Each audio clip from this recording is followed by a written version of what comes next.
Bom dia, igreja! A graça e a paz do nosso Senhor e Salvador Jesus Cristo. Quem é pai aí, levanta a sua mão. Pai, avô, temos bisavô ali. Glória a Deus, Deus abençoe as nossas vidas nessa árdua missão. Ser pai nunca foi tão difícil, ser chefe de família nunca foi tão difícil. E antes de entrar na ministração, você já deve estar se perguntando o que é que esse pastor está com esse boné aí estranho na cabeça, essa camiseta laranja. Eu vou explicar um pouquinho para vocês.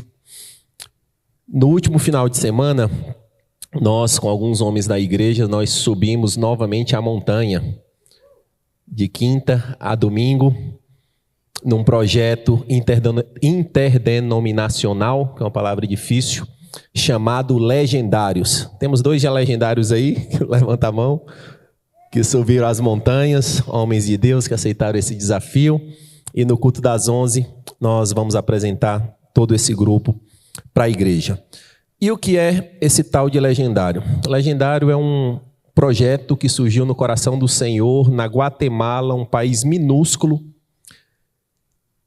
há 6 anos atrás, e hoje já está em mais de 15 países, mais de 70 cidades, e mais de 70 mil homens já subiram a montanha, para ter 4 dias, onde você é desafiado no teu físico, no teu mental e no teu espiritual, para que você seja esvaziado, para que o óleo fresco do Senhor possa adentrar, e o grande objetivo é que você desça da montanha, ativado como um homem de Deus, como um pai, como um marido, como um filho, como um profissional.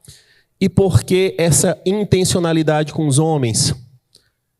Porque o homem, embora o mundo queira dizer o contrário, o Senhor tem 2 grandes instituições que ele defende na terra, sua igreja e a família. E o defensor da família que o Senhor instituiu através da sua palavra, não é opinião, são os homens. E essa intencionalidade com os homens é fundamental. Estatísticas mostram que quando uma criança se converte, ela tem um impacto de influenciar 3% da sua família. Quando uma mulher se converte, ela tem um impacto de influenciar 30% da sua família para Cristo. Mas quando um homem se converte, ele tem impacto de mais de 90% da sua família para Cristo. Então, esse é um pouquinho do que a gente viveu, e se você tem interesse, ficou curioso, nos procure. Pastor Edu também já subiu, pastor Paulinho, troque ideia com a gente. Nós já vamos subir em novembro, só que já esgotou as vagas, mas nós já estamos nos organizando para subir também lá para março e abril. Se você tiver interesse, troque uma ideia conosco, será uma grande bênção. Amém? E é bem oportuno falar de homem, de legendário, Dia dos Pais. E o tema da reflexão de hoje é João Batista e a coragem humilhada. João Batista, se puder baixar um pouquinho aqui as luzes aqui, acho que fica melhor para os irmãos visualizarem. Amém. O que João Batista, esse grande homem de Deus, tem a nos ensinar sobre coragem, sobre humildade. E hoje a palavra vai ser muito direcionada a você, homem. Levanta a mão aí, quem é homem? Oh, glória a Deus. Só que tem um negócio aí, as mulheres já vão ficando. Hoje eu estou de boa, né? Vai ser a palavra para os homens. Não, a palavra de Deus, ela rasga pecador. Se você ler a Bíblia da mulher vai te rasgar. Se você ler a Bíblia do empresário, ela vai te rasgar. Se você sentar numa salinha de criança e o evangelho estiver sendo pregado, ela vai te rasgar. Se você vier deixar a tua esposa no espaço mulher e ficar ali de ouvido, de butuca, se o evangelho for pregado, ele vai te pegar. Então, minhas amadas irmãs, é mais direcionada para os homens, mas pode ter certeza também que você vai ser encontrada em nome de Jesus. Amém?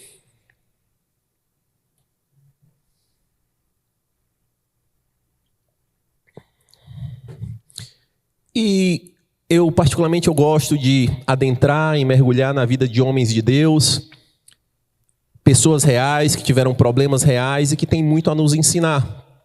Tem uma série de mensagens disponíveis, onde eu adentro na vida de um homem ou de uma mulher de Deus para tentar entender quais foram os dilemas, os acertos, os erros e quais os ensinamentos. É uma forma da gente sair da teoria para a prática. E eu acho que João Batista ele tem muito a nos ensinar, a nós homens. E é alguém muito, muito sublime, especial na palavra de Deus. Alguém que o próprio Mestre Jesus falou que nascido de mulher, então não tem nenhum homem nascido de vaca, de elefoa, de qualquer outra coisa, não existiu ninguém na terra como ele. Então ele é um homem que tem muito a nos ensinar. E por que falar de homem, aprender com João Batista? Nós, meus amados irmãos, nós estamos vivendo uma crise da masculinidade, da hombridade, do papel do homem na sociedade. E isso não é por acaso. Feminismo, uma série de outras questões que surgem, onde o homem está sendo degladiado e perdendo o seu papel bíblico. O homem ele está sendo desconfigurado, e essa não é uma agenda aleatória, isso começa desde as escolas. O papel do homem ele está sendo atacado, porque o inimigo ele é sorrateiro, ele é feroz, e ele sabe que se eu atacar um homem, eu afeto uma família, e se eu afetar uma família, a desgraça ela está instaurada.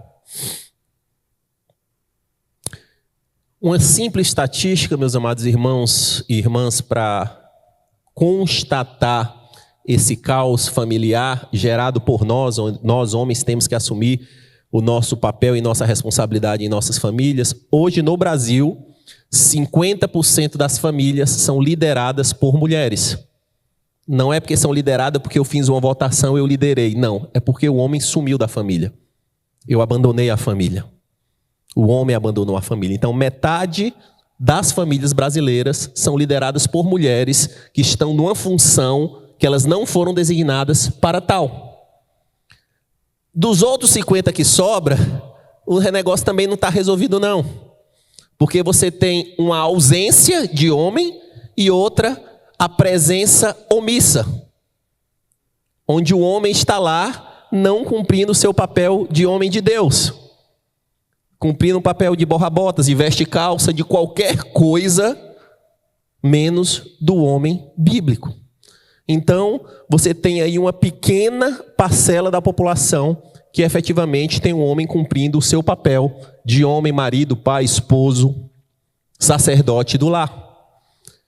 E se nós não entendermos isso e não juntos em famílias passarmos a lutar essa luta juntos com colaboração, quem é casado olhe para o lado e diga: você não é minha competidora.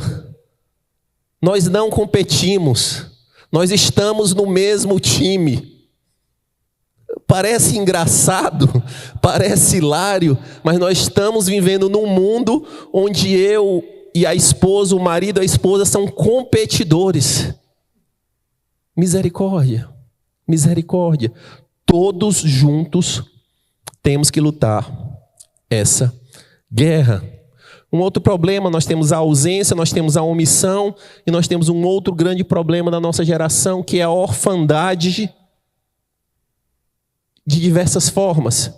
Tem dos filhos que foram abandonados, tem dos filhos que não foram registrados, e tem a orfandade que para mim ela é a mais presente e a mais dolorida, que é a orfandade de pais vivos. Tem muitos filhos que crescem com um CPF dentro de casa, mas ele é um órfão, porque o pai ele não cumpre o seu papel de pai bíblico, de proteger, de prover, de ensinar, de instruir, de dar destino. Isso é muito sério. E a orfandade de pais mortos, ela é dolorosa, mas ela é aceita por todos. Mas a orfandade de pais vivos, ela é mais dolorosa. Eu falo como alguém que já viveu nesse contexto e foi libertado para o Senhor, até que eu entendi que existe o bom e único perfeito Pai, que é Jesus Cristo, capaz de suprir toda e qualquer orfandade. Mas a gente viver, o mundo viver essa crise familiar, essa crise da desconstrução do homem, essa crise da família, é algo duro, mas é algo esperado. Infelizmente, o fruto que se espera nas famílias mundanas, infelizmente, é isso mesmo. Porque onde você não tem o padrão bíblico, onde você não tem o padrão de Cristo, não dá para você plantar laranja e colher abacaxi, não. Eu plantei discórdia, eu plantei desilusão, eu plantei rebelião, e o fruto é esse. Mas, infelizmente, meus amados irmãos, e eu falo isso com todo temor e tremor, isso não está apenas fora das igrejas. Nós estamos vivendo e visto famílias desestruturadas, vivendo fora do padrão bíblico dentro da igreja, onde eu não mais acredito no manual de conduta do mestre. O mestre é que estipulou o papel do homem, da mulher, do filho, do idoso, de tudo, está estipulado na palavra. Mas aí eu começo a me adequar ao vento, à orientação, ao que dizem que funciona. A igreja está deixando de crer no modelo familiar instituído por homens. Deixa de instituir do modelo de Deus para crer no modelo instituído por homens. Infelizmente. E no tocante à mensagem de hoje, tem duas características de João Batista que eu queria que, em nome de Jesus, você, homem, gravasse: coragem e humildade. Nós temos outras virtudes, nós temos outros objetivos, obviamente nós temos a fé, o amor, mas um homem, para sobreviver nesse mundo, ele tem que ter duas características cardeais. E aqui eu coloquei como coragem para obedecer agressivamente ao que a palavra de Deus diz. E humildade para depender do Senhor.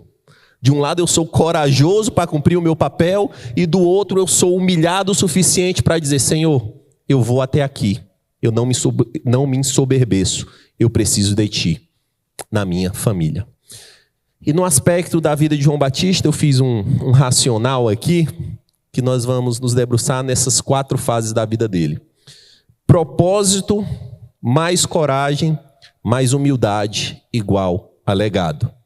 Se eu sei o meu propósito, se eu cumpro ele com coragem, se eu sou humilde e dependente de Deus, invariavelmente eu vou chegar ao legado.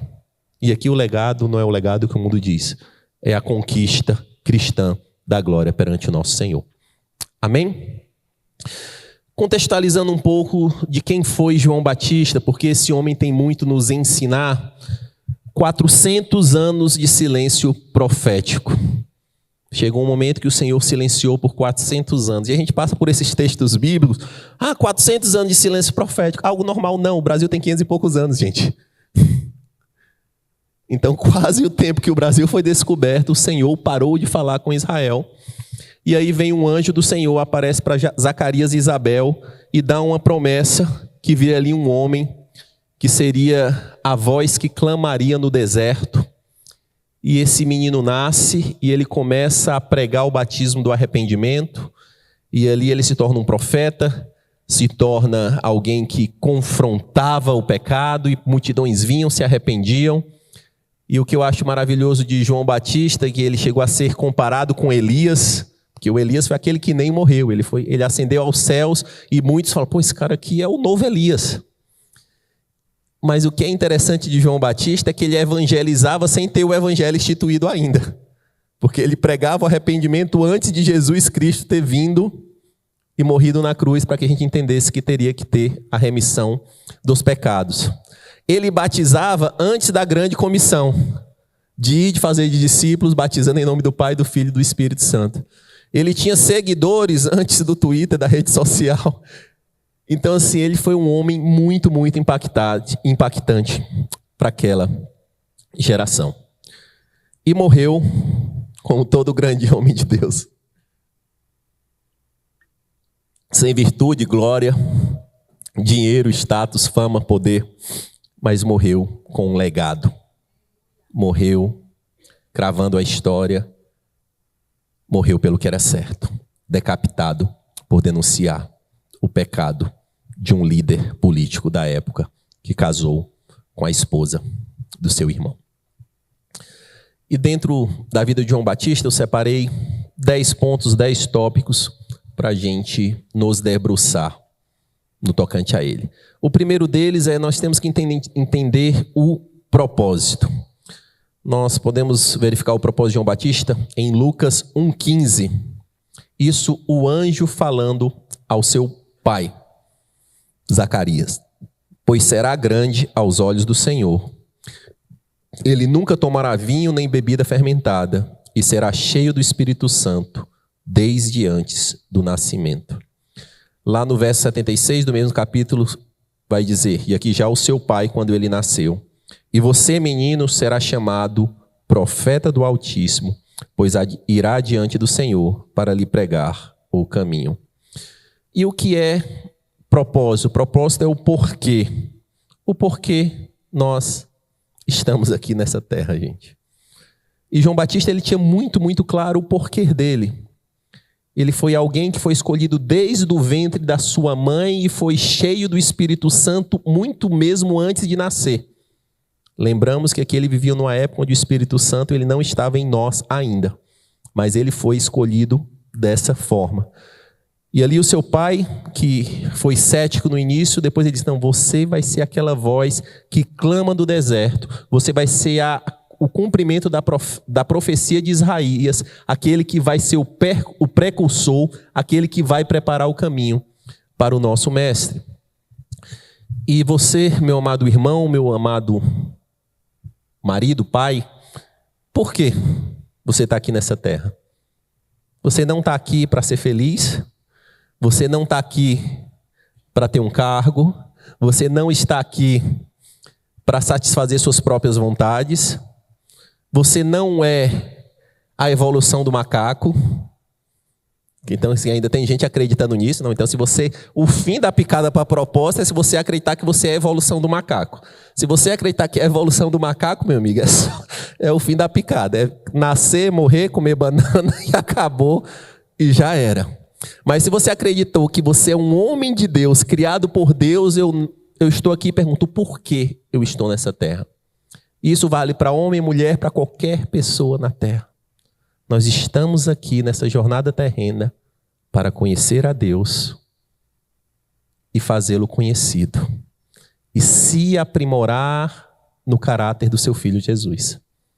Tão somente, esse é o grande propósito. Nós estamos aqui nessa terra para conhecer o nosso Criador, fazê-lo conhecido e nos aprimorar no padrão e no proceder do seu Filho Jesus para o grande encontro eterno. E ali dentro desse grande propósito, existem missões específicas que Deus dá para cada um. Então, para que a gente possa ser um grande homem de Deus, nós temos que entender o primeiro porquê. O nosso porquê, gente, não é pagar boleto. Você não foi chamado por Deus tão somente para pagar boleto. Não é isso.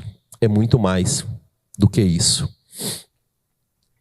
Ponto 2. Se eu sei o meu propósito, eu sei a minha identidade. Saber quem nós somos em Deus é muito importante. E João Batista sabia quem era em Deus. Só que ele começa a ganhar relevância, notoriedade, e as multidões o cercavam, e chega um momento que as multidões confrontaram a identidade de João Batista. E olha o que ele respondeu. João 1, verso 20 a 23. Perguntaram, e aí, João Batista, quem você é? Você é o Cristo? Aí ele respondeu. Ele confessou e não negou, declarou abertamente, não sou um Cristo. Perguntaram, então quem é você? Você é Elias? Ele disse, não, sou. É um profeta? Ele respondeu, não sou profeta. Finalmente perguntaram, quem é você? Dê-nos uma resposta para que levemos aqueles que nos enviaram, que diz você acerca de si próprio. João respondeu com as palavras do profeta Isaías. Eu sou a voz do que clama no deserto. Faça um caminho reto para o Senhor. Quem é você, homem? Quem é você? na fila do pão. João Batista quiseram colocar ele num patamar que não era o dele. Você é Cristo? Não. Você é Elias? Não. Você é profeta? Não. Quem é você? Ele disse, eu sou o meu propósito, eu sou o chamado. Eu sou a palavra de Isaías vívida em mim. Eu sou a voz que clama no deserto, que prepara o caminho para o Senhor. Então, meu amado irmão, minha amada irmã, nós precisamos saber quem nós somos em Deus. Em Deus, nós somos filhos. Nós somos filhos de Deus. Amém? Isso não é algo protocolar, gente. Isso não é algo... Eu não sou filho do seu José, que é meu pai. Eu sou filho de Deus. E isso muda tudo. Saber quem eu sou muda tudo. Para o bem e para a responsabilidade que isso implica. Saber que eu sou filho de Deus implica uma série de responsabilidades para aqueles que assumem esse posicionamento. Eu sou filho de Deus, eu sou amigo de Deus, sou servo de Deus, sou homem de Deus, sou pai segundo o padrão de Deus, sou filho segundo o padrão de Deus, sou marido segundo o padrão de Deus. Então, saber quem eu sou vai reverberar nas minhas atitudes. Ponto 3. E agora nós vamos adentrar no subitem coragem.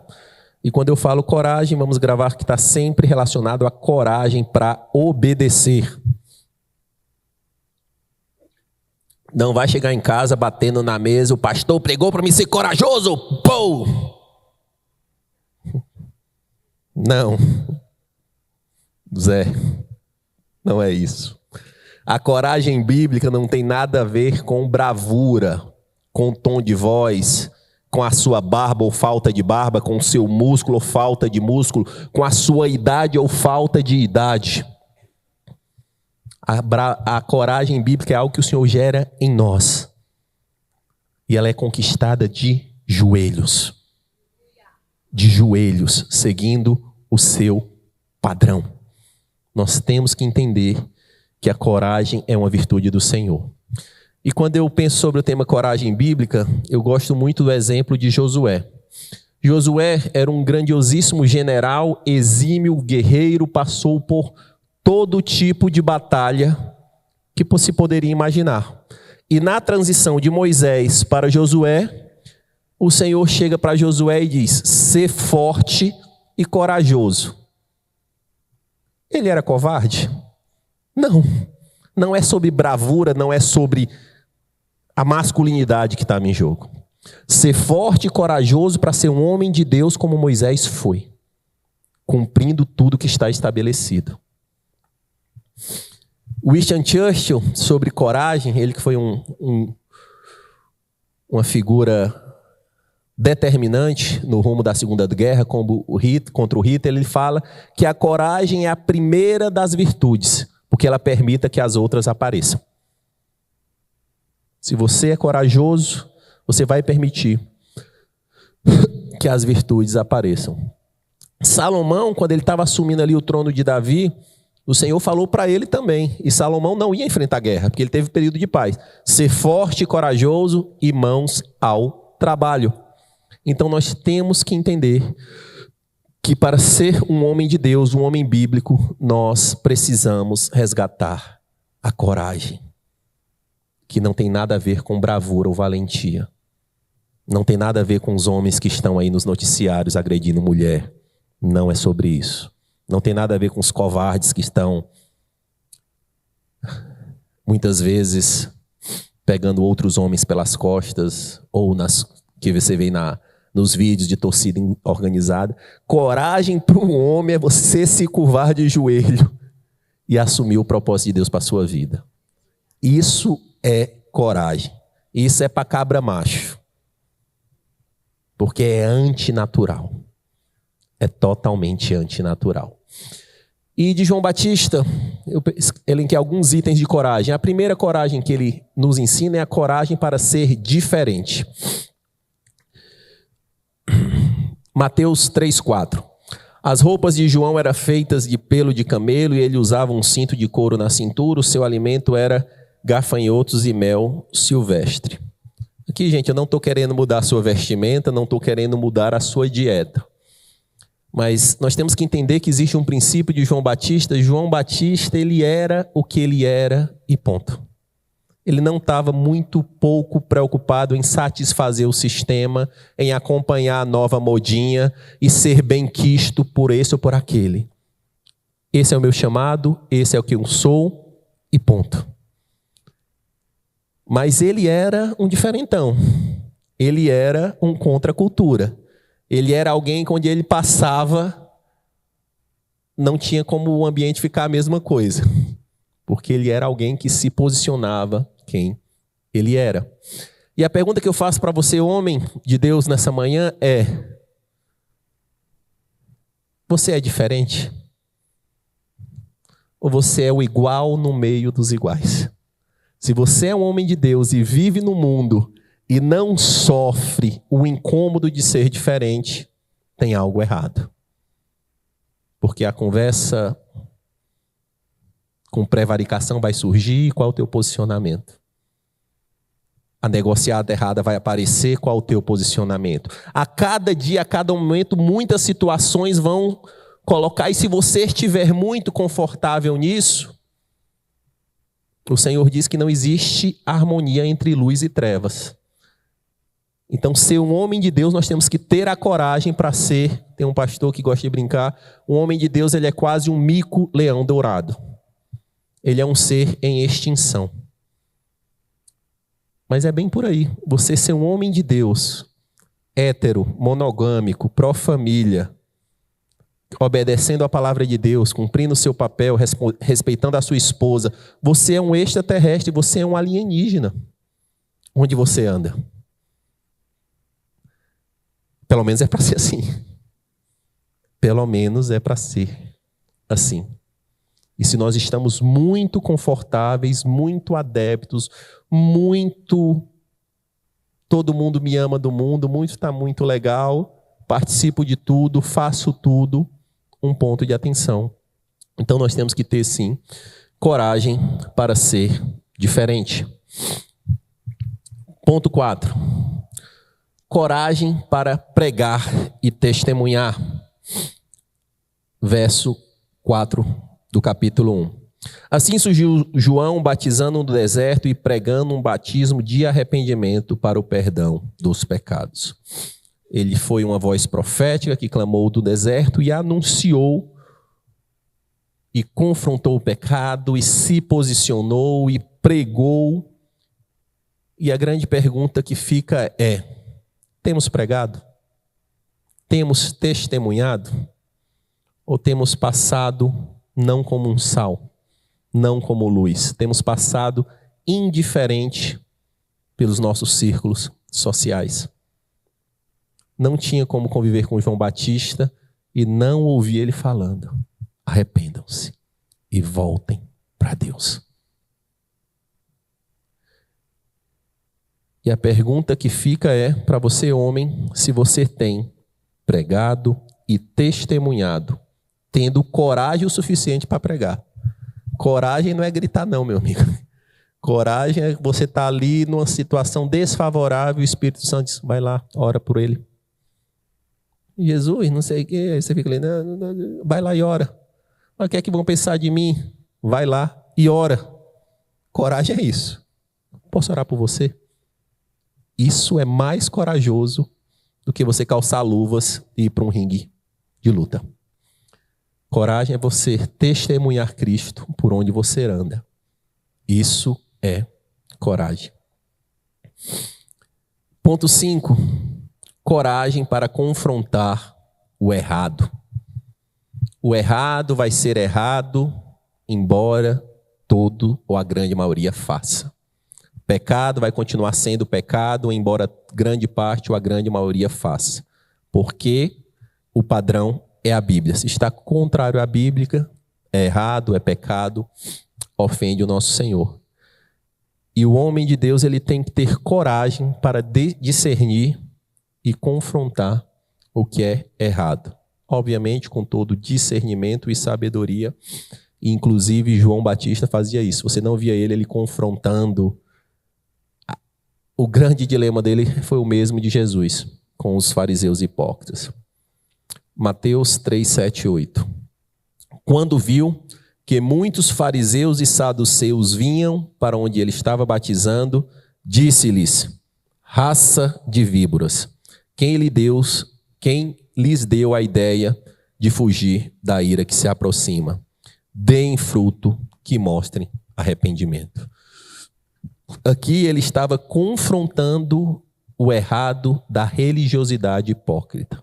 Ele começou a batizar, começou a ganhar notoriedade, e os religiosos ficaram ali em volta, vendo o que estava acontecendo, e ali ele falou: raça de víboras, mostrem frutos de arrependimento, frutos reais.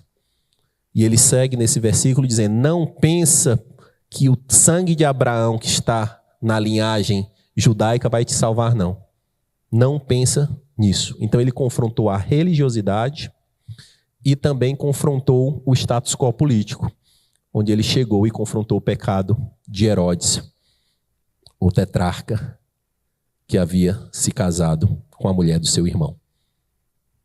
Então, meus amados irmãos, com discernimento, não é para ser um louco, um insano, mas nós temos que entender que é papel do homem bíblico confrontar o errado.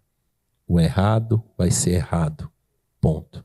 Pecado continua sendo pecado, ponto. Não devemos relativizar.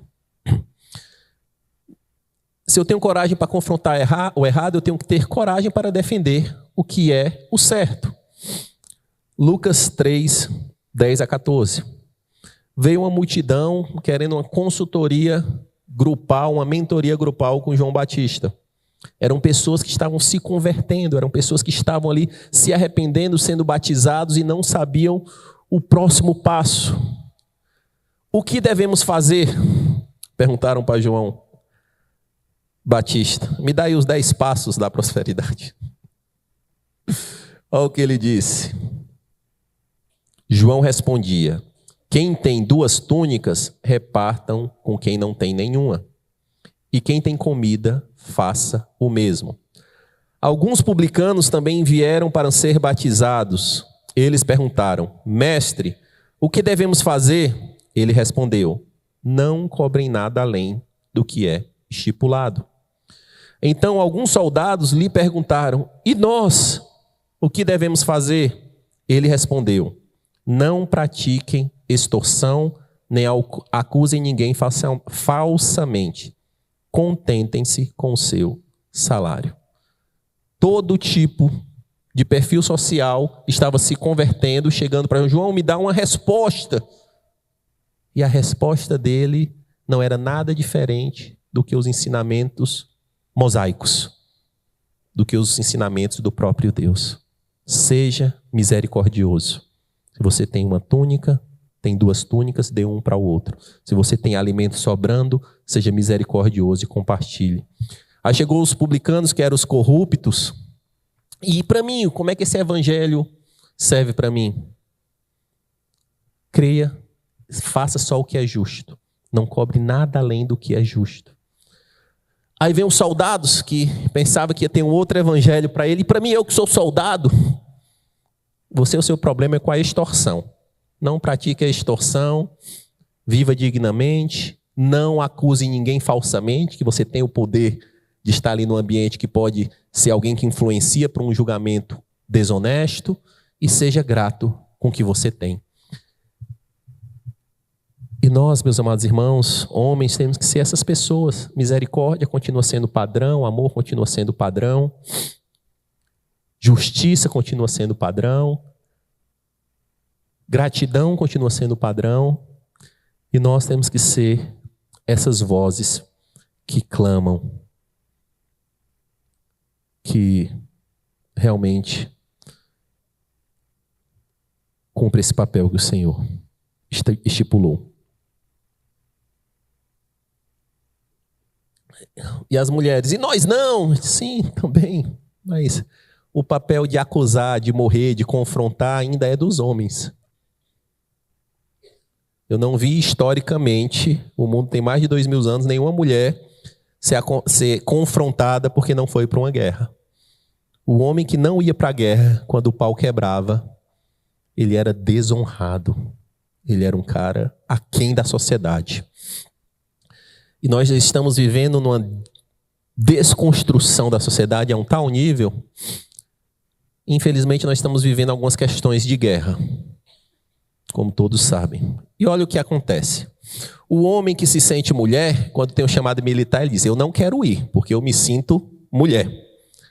A mulher que assumiu que agora ela é homem, ela também não quer ir.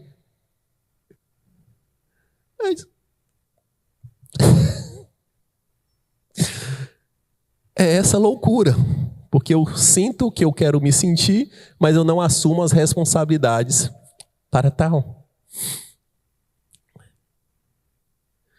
Agora vamos entrar no campo humildade. Humildade para depender. Um dos grandes desafios do homem, meu amado irmão, é o orgulho, é a soberba, é a vaidade. A Bíblia é muito clara que diz que Deus, ele abate o soberbo, mas dá graça aos humildes. E nós, homens, nós estamos numa posição onde a sociedade diz: você é o cara, você conquista, você tem que ter sucesso, você tem que ser isso. E se o homem não estiver visitando a todo momento o seu coração para assumir uma posição humilhada diante do Senhor, é um grande risco. E João Batista, ele nos ensinou muito sobre humildade. Ponto 7. Humildade para reconhecer Cristo. Marcos 1, 7 e 8. E esta era a sua mensagem: depois de mim vem alguém mais poderoso do que eu, tanto que não sou digno nem de curvar-me e desamarrar as correias, das suas sandálias. Eu os batizo com água, mas ele os batizará com o Espírito Santo. Imagina aqui o contexto de João, ele batizando com água, as multidões chegando, tudo acontecendo, ele recebendo poder, holofote, glória, status. Ele falou: mas vem alguém depois de mim, que eu não sou digno nem de me curvar diante dele, para desamarrar as suas sandálias. Isso, a gente passa por esses textos de uma forma rápida, objetiva. Ele estava assim: gente, vocês estão me colocando num pedestal de glória do verdadeiro Senhor. Eu não tenho dignidade nem de ser um escravo que lava os seus pés. É isso que João Batista estava dizendo. Vocês estão achando legal esse batismo de arrependimento aqui no Rio Jordão, esse movimento, essa vibe? Mas vem alguém que vai lhe batizar com o fogo do Espírito Santo. Aí você vai ver o que é poder. Aí você vai ver o que é mistério. Aí você vai ver o que é glória. E você ter essa humildade para reconhecer é algo muito, muito importante. Esse mesmo João Batista, quando Jesus aparece, fica frente a frente com ele, e Jesus pede para ser batizado, e ele diz: Jesus, eu é que tenho que ser batizado por ti, mestre. Está tudo errado, está tudo invertido, mestre. Aí Jesus: não, é necessário. Só para que a gente comece aqui do jeito certo, João, e depois você vai sair de cena e eu vou assumir. Então essa humildade para que a gente possa reconhecer quem é Deus em nossa vida. A palavra de Deus fala, meus amados irmãos, em Provérbios, o pastor Caio pregou recentemente sobre isso, que não é o mais forte que vence a batalha, não é o mais veloz que vence a corrida, não é o mais inteligente que está nas melhores posições. É tudo fruto da sorte e do acaso, e quem controla isso é o Senhor. Se nós, enquanto homens, não assumirmos essa posição humilhada de entender, como Calvino diz, que tudo o que tem de bom vem de Deus, e o que tem de ruim somos nós mesmos, nós somos desafiados a todo dia a usurpar a glória de Deus, a assumir um local de status, de poder, de glória e proeminência. Mas a palavra do Senhor, ela é muito clara. O Senhor, ele não divide a sua glória com ninguém. Ele não divide. Humildade não só para reconhecer Cristo, mas para pregar Cristo. João 36, 37. Capítulo 1, 36, 37. Quando viu Jesus passando, disse: vejam, é o Cordeiro de Deus. Ouvindo dizer isso, os 2 discípulos seguiram a Jesus Cristo. Eu tenho pregar Cristo, gente, é uma das posições mais humilhadas que alguém tem que ter na vida. Assumir um papel de discípulo e mostrar que quando alguém chega com um problema, você não é a fonte de toda solução e sabedoria. Quando alguém está com dificuldade, você não... Eu posso orar por você, ou eu posso te apresentar a fonte de toda virtude, que é o Senhor. E João Batista, ele assume essa posição de uma forma bem intrigante, que ele, primo de Jesus, com diferença de meses, Jesus aparece, ele batiza, e a partir daí que ele batiza, a chave virou. Eu não estou mais pregando só o arrependimento. Eu estou pregando uma pessoa. Vejam, esse é o Cordeiro de Deus que tira o pecado do mundo. A palavra mudou, não é mais arrependam-se. Vejam, existe uma pessoa que é esperança para todo aquele que nele crê. Vejam, esse é o Filho do Deus Altíssimo que veio para nos redimir. Vejam, esse é o Senhor dos Senhores que vai mudar a nossa história. Vejam, Ele é a fonte da tua esperança. Vejam, estou saindo de cena. Vejam, é Ele, sempre foi por Ele, sempre será Ele. Vejam, vejam, vejam, é o Senhor e sempre será o Senhor. Temos que ter essa coragem para sair de cena e dizer: vejam, é o Cordeiro de Deus. Vejam, vejam, é Ele, sempre foi, sempre será Ele. Mas esse homem, ele tinha um coração tão humilde e desprendido, porque tinha 2 discípulos que ele forjou, que ele caminhou, que ele cuidou, que ele ensinou, que ele discipulou. E o texto é claro, que os discípulos disseram: João, eu vou seguir esse mestre. Ele disse: vai lá. E um deles é André, que apresenta. Qual a humildade desse homem de chegar e mostrar: vai. Então, meu amado irmão, minha amada irmã, nós temos que assumir essa posição e dizer: vejam, esse é o mestre. Eu não sou o cara, eu não tenho a solução, eu não tenho a resposta, eu não sou nada. E algumas pessoas vão deixar de olhar para nós e olhar para Ele. E olhar para Ele. Ponto 9. Humildade para ser irrelevante.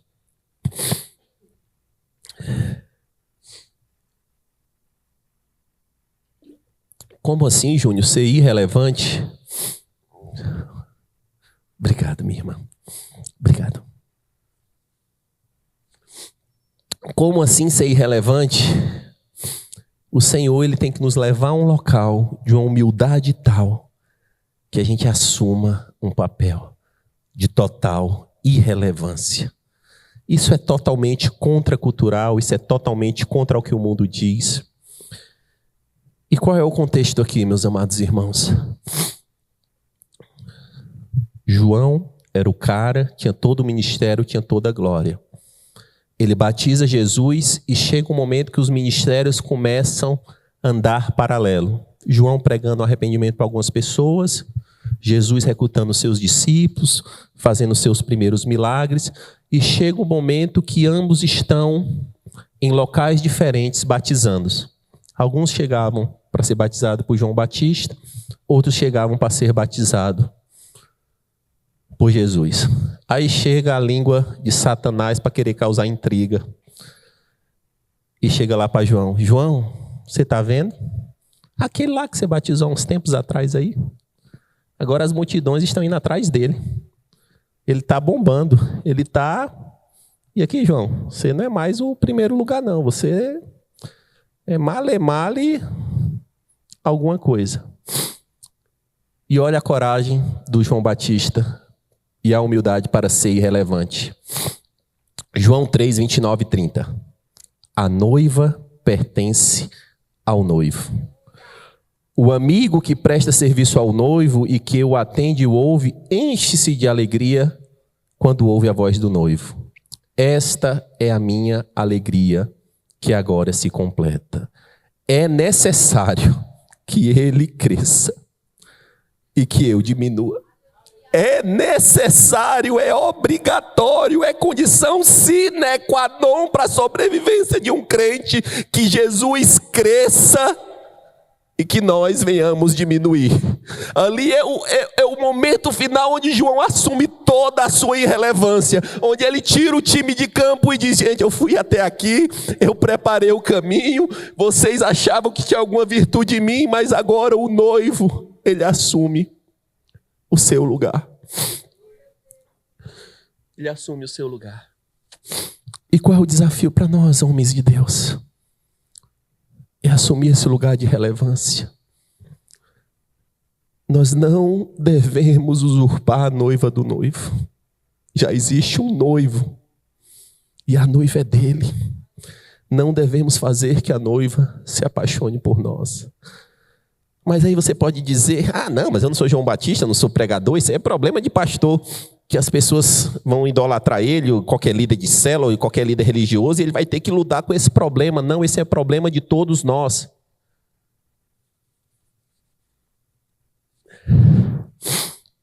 O desafio de um homem de Deus é ser irrelevante a tal ponto que a sua esposa se apaixone por Cristo mais do que por você. Que os seus filhos se apaixonem por Cristo mais do que por você. Que os seus liderados no trabalho, você, cara, não sou eu, é necessário que ele cresça e que eu diminua. Mas é uma tendência muito sorrateira do nosso coração de achar que existe alguma virtude em nós. Lá no Legendários, Legendários também é uma ferramenta evangelística, e nós subimos com algumas pessoas para a montanha que não eram cristãos. E glória a Deus, eles se converteram. E no embate inicial, a pessoa vem e você já tem que sair de cena e diz: olha para Cristo. Olha para Cristo, não olha para mim, cara. Não tem virtude nenhuma em mim. Mas se a gente não aprender com João Batista para ter uma humildade irrelevante, nós vamos sofrer muito, muito, muito. Somos homens corajosos e humildes o suficiente, meus amados irmãos, para tornar que a nossa família se apaixone por Cristo mais do que nós? Ou ainda queremos assumir esse papel de imperador soberano da nossa família, que resolve tudo na força do braço? Não. É necessário que ele cresça e que eu diminua. Mas propósito, mais coragem, mais humildade é igual a legado. Olha o que o mestre falou sobre João Batista. Mateus 11:11. João Batista gerou marcas em toda uma geração, inclusive em Jesus Cristo. E Jesus falando: digo-lhes a verdade, entre os nascidos de mulher não surgiu ninguém maior do que João Batista.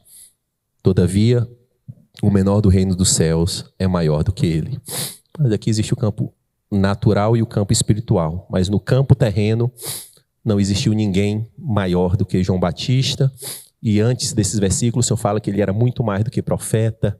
Ele foi alguém que realmente deixou um legado. E o que é legado? São as marcas que nós deixamos nas pessoas.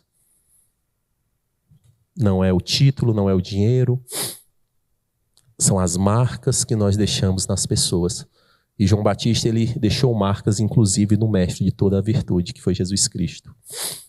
E quando a gente pensa em legado, meus amados irmãos, nós temos dois caminhos. Dois grandes pontos para testemunhar e testificar o nosso legado nessa terra.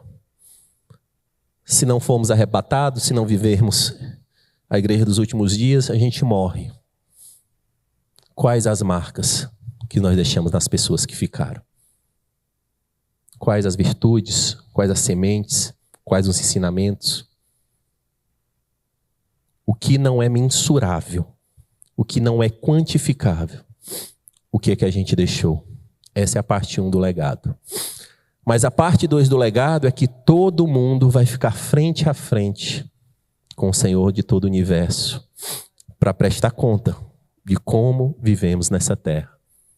O que nós plantamos, o que nós repercutimos, o testemunho que nós geramos, os frutos que nós demos para a sua glória. E eu creio, e a minha oração para cada um de nós, meus amados irmãos, é que a gente viva como homens com histórias dignas de serem contadas, dignas de serem lembradas, deixando marcas nos corações. Porque as gerações passam, a vida é assim. Daqui uns dias, começando com meu irmão, ele já é bisavô. A vida piscou, pai, avô, bisavô, e a vida passou. Mas quais marcas nós estamos deixando nas pessoas? Mas a minha oração, eu queria chamar o Manayoshi para se posicionar, nós vamos ter um momento de oração no final. E a minha oração é que Mateus 25, 21 se cumpra em nossas vidas, no tocante ao legado. O Senhor respondeu: muito bem, servo bom e fiel. Você foi fiel no pouco, e eu porei sobre o muito. Venha e participe da alegria do seu Senhor. Venha e participe do gozo do seu Senhor. O verso 34 desse mesmo capítulo, Jesus falando: então o rei dirá aos que tiverem à sua direita: venham, benditos de meu Pai, recebam com herança o reino que lhes foi preparado desde a criação do mundo.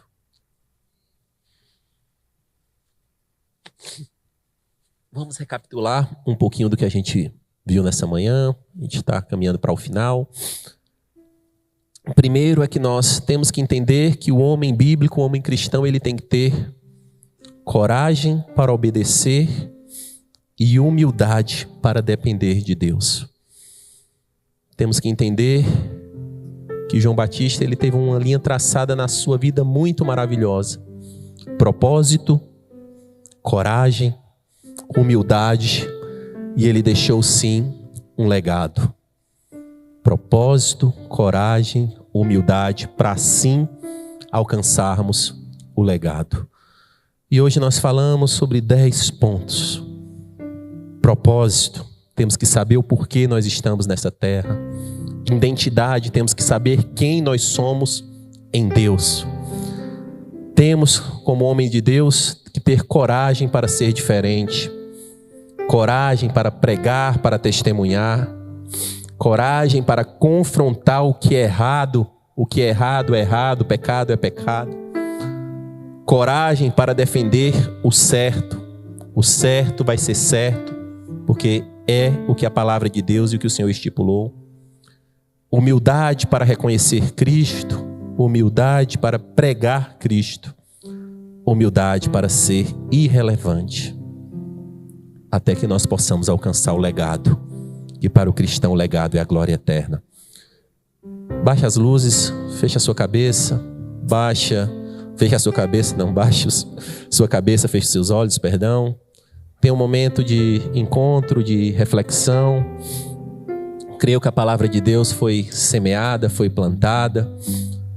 E você pode refletir o que isso tem a ver com a minha vida, o que João Batista, como isso já existia no tempo de João Batista, uma crise de humanidade, de masculinidade, de homens que assumem o seu papel. E ali, pela graça de Deus, João Batista se levantou como uma voz profética, uma voz audaciosa, uma voz que impunha de um lado a sua coragem, de outro lado a sua humildade, para que as pessoas vissem Cristo. Mas João Batista, ele não era perfeito, ele era imperfeito, e ali ele deixou muito claro que a todos que viam virtude nele, ele não era a fonte da virtude. Chegou um momento que ele teve que moldar os holofotes para a fonte de toda virtude, que é Jesus Cristo, o verdadeiro padrão. João Batista era a inspiração, mas o padrão é Jesus Cristo. Tão somente Jesus Cristo, o nosso Senhor. E a pergunta que eu faço para você que está aqui nessa manhã, para você que está nos assistindo, é que como João Batista, que se rendeu ao Mestre, que repercutiu que era o Mestre, se você quer entregar sua vida para Jesus nessa manhã, reconhecendo como Jesus Cristo, o digno, o Cordeiro de Deus que tira o pecado do mundo, se sim, faça essa oração comigo, com fé. Senhor, meu Deus e meu Pai, perdoa os meus pecados. Reconheço, Senhor Deus amado, que tenho andado em rebelião contra Ti, que não tenho reconhecido o Teu amor, a Tua virtude, a Tua graça. Perdoa os meus pecados. Escreve o meu nome no livro da vida e do Cordeiro. Em nome de Jesus. E agora eu queria fazer um chamamento a você, homem. Essa palavra foi direcionada muito a você. E se você, ao ver o proceder de João Batista, a forma desse homem viver, e se viu distante do papel de um homem bíblico, e quer ter uma ousadia, uma coragem, um clamor para o Senhor, de Senhor, muda o meu caráter, muda a minha história, enche-me de uma coragem santa, Senhor. Enche-me, Senhor Deus amado, de uma humildade dependente. Se você é homem e foi tocado por essa mensagem, eu quero que você fique em pé no seu lugar. Eu também quero orar por você. Eu também quero orar por você. Existe uma crise, existe uma dívida dos homens com a sociedade, e nós temos que se posicionar. Se você ficou em pé, vem aqui à frente, vem aqui à frente, vem aqui à frente. Eu quero orar por cada um de vocês. Temos que ter homens valentes e corajosos para assumir o seu posicionamento, para assumir a sua posição diante de uma sociedade. Nós temos uma dívida. Precisamos de melhores homens, melhores cristãos, melhores pais, melhores maridos. E você que não veio, mulheres, esposas, filhos e filhas, fiquem em intercessão. É um momento que no campo espiritual é algo muito, muito determinante. Eu estou vendo aqui jovenzinhos, eu estou vendo aqui meninos que estão dizendo: eu quero ser um homem de Deus. Eu estou aqui vendo idosos de cabelo branco. Existe um chamamento para um posicionamento de homens bíblicos. Fiquem em oração, em nome de Deus, vamos louvar. Aleluia. Vamos adorar. Enquanto a igreja intercede, Pai, por este exército, esse exército que se levanta e se posiciona. Aleluia, Deus. Glória a Ti, Senhor. Vamos juntos. Jesus é o centro de tudo que há. Jesus é o centro de tudo que há. O início e o fim, desde eternidade, tudo é sobre Jesus.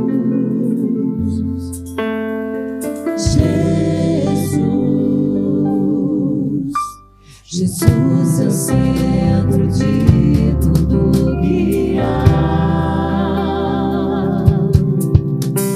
Jesus é o centro de tudo que há. O início e o fim, desde a eternidade, tudo é sobre Jesus.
Jesus é o centro de sua igreja.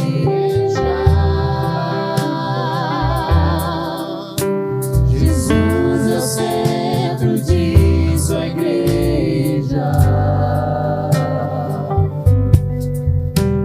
Um dia ele virá, como igreja eu vou me encontrar com Jesus.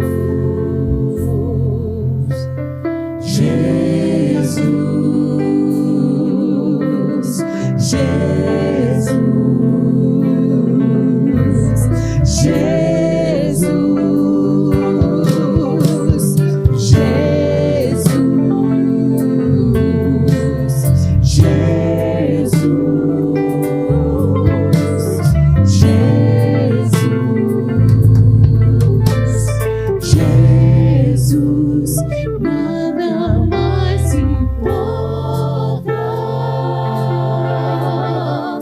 nada se compara a ti.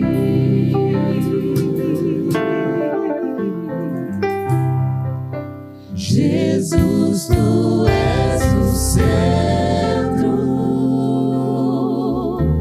e tudo aponta para ti.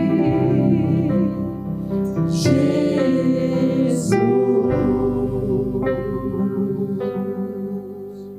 Aleluia. Aleluia. Que ele cresça, convém que ele cresça. Aleluia.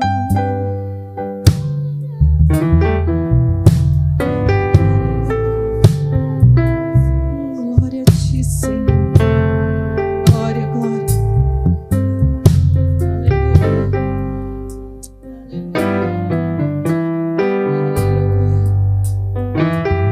Você pode aplaudir o Senhor, você pode glorificar.